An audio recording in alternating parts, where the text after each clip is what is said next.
Hey, it's Chris, Safety Dog here. We will go live at 1 o'clock. Again, I finally made it live on YouTube. So stay with me, and if you are joining me, say a little hi in the comments. And yeah, growing my beard.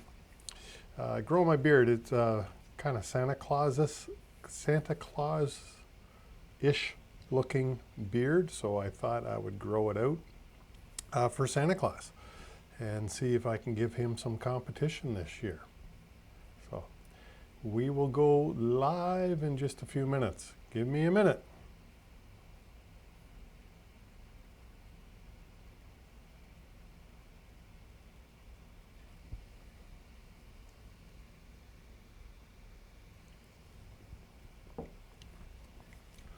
And I hope everybody enjoyed the weekend. My goodness, here in Southern Ontario, it was an unbelievable weather weekend. The weather was just gorgeous. I put up my Christmas lights, and I should have been wearing shorts. I didn't wear shorts, but I sure could have. Just a glorious sunny day. And I treated myself to a cigar yesterday.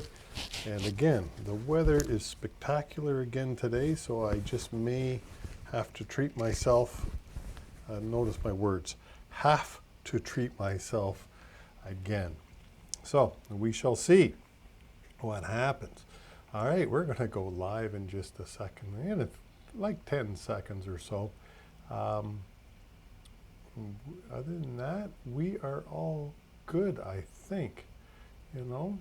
So it is a Safety Dog, the Secrets of Safety Dog, 1 o'clock on Mondays. I go live on Facebook, and then I do repost this to YouTube later today or right after this is done. So what are we doing today? Again, it's the kind of the normal format, I think I would call it. Let me just switch my screen. We will go, there it is, share my screen. We will do this. So we're going to talk as normal, I think. There we go. Get to the top. It is November the 9th. And if I actually, I should probably delete that, but it is November the 9th. And we're going to be talking about the news. But just before we get into the news, I just wanted to remind you about the Truck Driver Virtual Safety Meeting being held November the 27th and 28th. It is only a 2-hour meeting, which I think the drivers will appreciate, is being done over Zoom.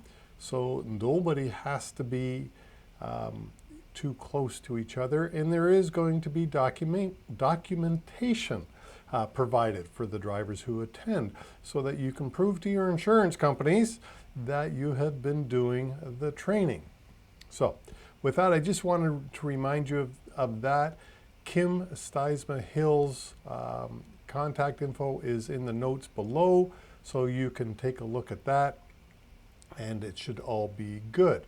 So let's do the news. What's in the news? If I can, look at that. I can't talk right now. My boss is calling me, and I will have to just tell her I can't talk right now. Okay, so what is in the news? If I can share my screen again. Uh-oh. Chris is having trouble with the software. Oh, I know where I got to go. You see, you don't do this often enough, and you end up having trouble. There. Okay, there we go. And let me make myself a little bit smaller here so I can just kind of speak into the corner. Great article in Truck News. Why is truck driver compensation so low? If you haven't yet seen this article, I put the link in the show notes below. It is an awesome read, this article, and I would encourage everybody in the trucking industry to do just that. Read the damn thing and then see if we can't do something about it. All right, so that link is in the show notes below. He talks about Sweatshop on Wheels. Great read. I would encourage you to read it. Next, we have an unfortunate collision, but it was here in Ontario, and it was a collision of a beverage. Collision spills beer across the Ontario Highway. I just thought that was kind of interesting. We've got the full video here if you want. Again, the link is in the show notes down below. But again, it's over by Windsor. It happened. So just wanted you to know about that. A lot of news this week. I often talk to my companies that work with me about the need for a social media policy. And this is an example of how social media can go bad.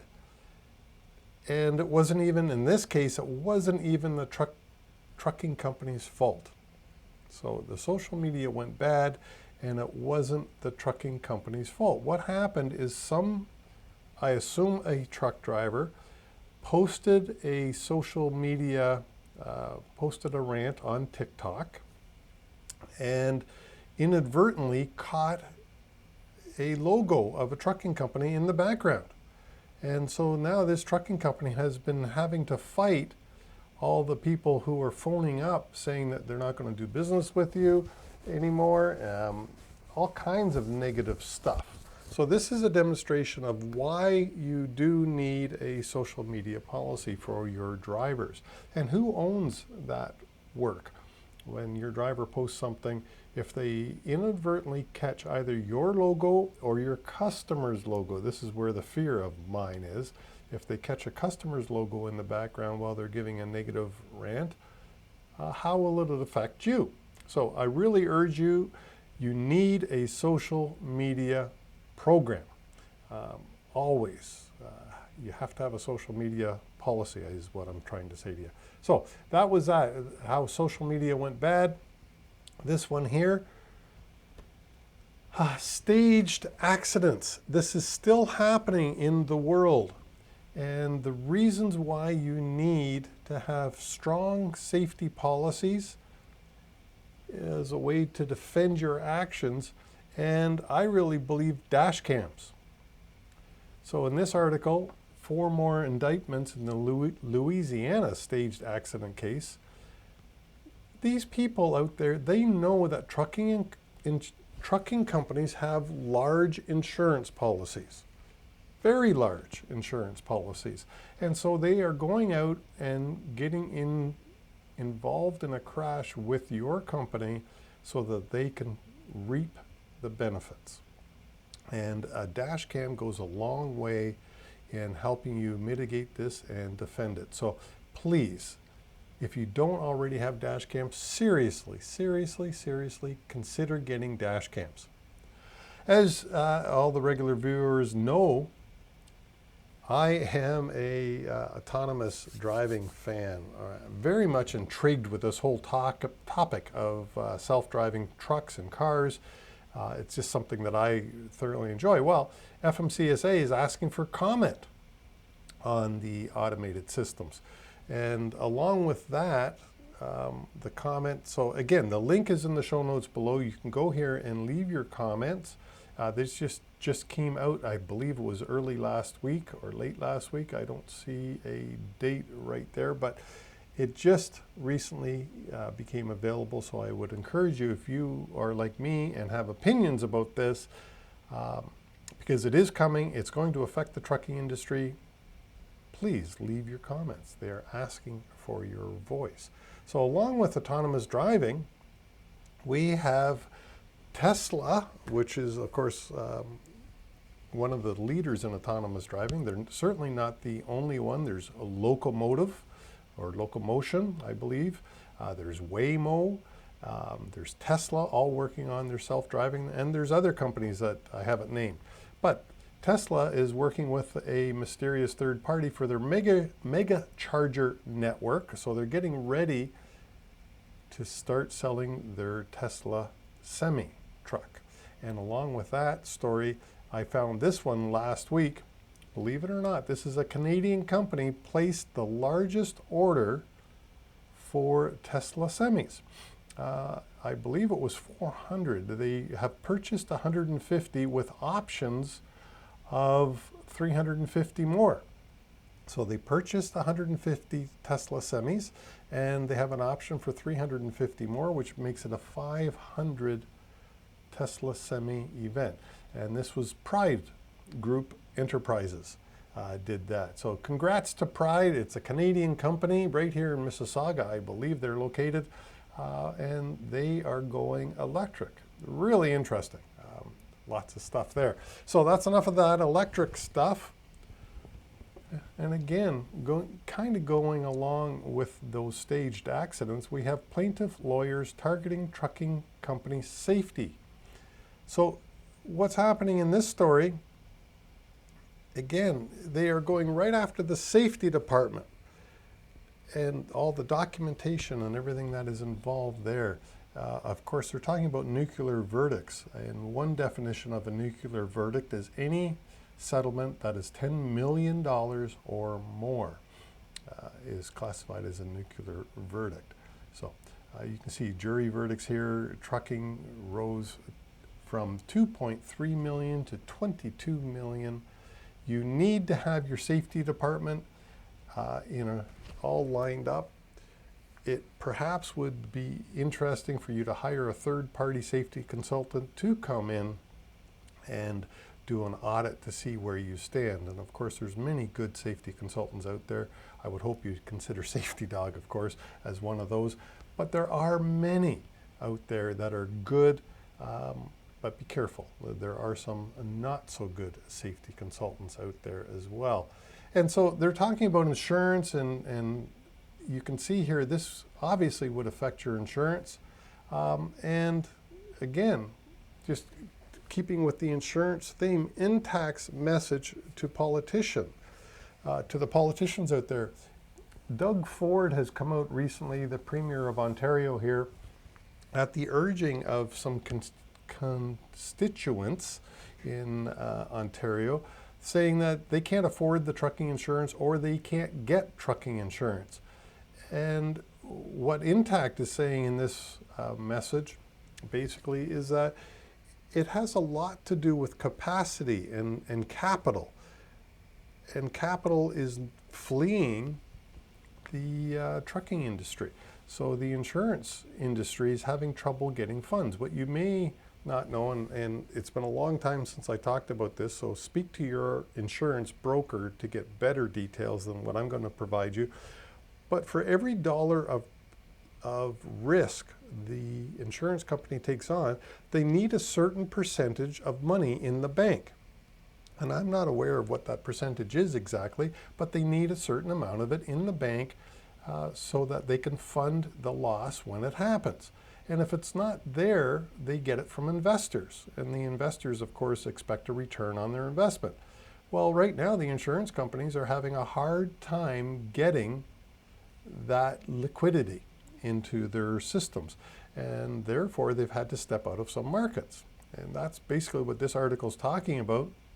It's a great article on trucking insurance, and Doug Ford is doing what he can, but Intact is saying this is not the best way to go about it. They need capital in their company in order to do it. So that's it for that section of the news. What is next? Let me switch over here. Sorry, I clicked on the wrong button again. You gotta love it when we do lives. So just go back to my presentation here. So the what's the secret this week? I always try to end this live with a secret. And last week I spoke briefly about ASRA, and I got a lot of comments and emails about it afterwards. So I thought I'd go a little bit more in depth about ASRA and exactly what it is. So the first thing you need to know is it comes from MTO, Ministry of Transportation, here in Ontario, and it's the Alternate Safety Risk Assessment. That's what ASRA stands for. It is a piloting project or a pilot project. What has been happening, as many of you know, if you're rated conditional, and that conditional rating is because of a failed audit from the MTO, many of the insurance companies are urging you to request a voluntary audit. Well, this is a pilot program, and what they are piloting, basically, in this man's opinion, is better use of our taxpayer dollars. So instead of sending a highly skilled MTO officer out to audit a company who really is safe and everything else is really good, but they failed an audit some years ago, I don't believe that's the best use of MTO's money. So what they're now doing is they're doing a pilot project to see if this might work. Those are my words, but whenever somebody does a pilot, isn't that really what they're trying to do, is see if something new would work? So they are still piloting this. This is, in other words, it's a beta program. They haven't rolled it out completely yet. You still, if you request a voluntary audit, you might be asked to participate in an ASRA. So what is an ASRA? Well, there are a number of qualifications, and the first qualification is your failed audit has to be at least 36 months ago. So that's the first thing. There are several. And as you see here, your OVR, or your overall violation rate on your CVOR, must be 20% or less. So your OVR 20% or less, your collision rate must be 15% or less in order to be asked to participate. And they also talk about maintained accuracy, which means maintain the accuracy of the carrier record by providing updates as required, and no significant safety events. So it had no significant safety events such as a fatal collision, impaired driving convictions, wheel off, etc., etc. And then lastly, in the opinion of the registrar, you are satisfactory. So if you meet all of those items, you might, and I stress the word might, be asked to participate in the ASRA, Alternate Safety Risk Assessment. And I've helped several companies. I think I'm up to 5 or 6 now in this pilot program, been blessed. And we have successfully got every one of them changed from conditional to satisfactory unaudited. That's what you can get by going successfully through an ASRA. So if you need to do this, you can request a voluntary audit, and if you're lucky to meet those that's not lucky. If you meet those qualifications, you might be asked to participate in an ASRA. If you are, please reach out, and I would be happy to help and assist you. As I say, I've been quite successful. So with that, that's this week's The Secrets of Safety Dog. With that, I will say Safety Dog's out of here. Have a great week. Talk to you next Monday.